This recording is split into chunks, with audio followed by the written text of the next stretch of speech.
Sterlite technologies భారీ ఆర్డర్తో మళ్లీ ముందుకొచ్చింది. ఎస్టీఎల్ కి గ్లోబల్ టెలికాం కంపెనీల నుంచి 1,529 కోట్ల రూపాయలు కొత్త ఆర్డర్స్ వచ్చాయి. ఆర్డర్ బుక్ ఇప్పుడు 4,888 రూపాయలు కోట్లకు చేరి కంపెనీకి బలమైన రెవెన్యూ విజిబిలిటీ ఇచ్చింది. చైనాలో డిమాండ్ రికవరీ, యూరప్ మరియు నార్త్ అమెరికాలో కొత్త కాంట్రాక్ట్స్, డెట్ తగ్గుతూ ఉంది. ప్రమోటర్ షేర్లపై 0 pledge, good governance signal. Q1 FY26లో మార్కెట్ క్యాప్ 4,532 కోట్ల రూపాయలు, రెవెన్యూ 1,019 కోట్ల రూపాయలు, ప్లస్ 17% YoY, ప్రాఫిట్ తిరిగి పాజిటివ్. పన్ను తర్వాత లాభం 15 కోట్ల రూపాయలు, EBITDA 140 కోట్ల రూపాయలు.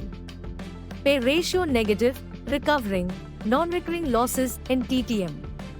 PB ratio 2.71x healthy, not stressed. Debt equity 0.83. Stock YTDలో 41% రిటర్న్స్ ఇచ్చింది.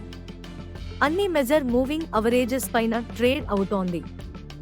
RSI ఓవర్బాట్ కి దగ్గరగా, వాలాటిలిటీ ఎక్కువ. Future development. యుఎస్ లో slimmest 864F IBR cable launch. భారత్లో భారత్ నెట్ ప్రాజెక్ట్లో యాక్టివ్ రోల్.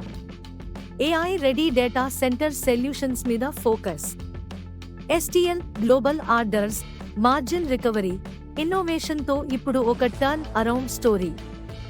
రిస్క్ హై కానీ సక్సెస్ అయితే మల్టీబ్యాగర్ పొటెన్షియల్ ఉంది. STL high risk, high reward. మీరు ఇన్వెస్ట్ చేయాలా అనేది మీ రిస్క్ అపెటైట్ పై ఆధారపడి ఉంటుంది.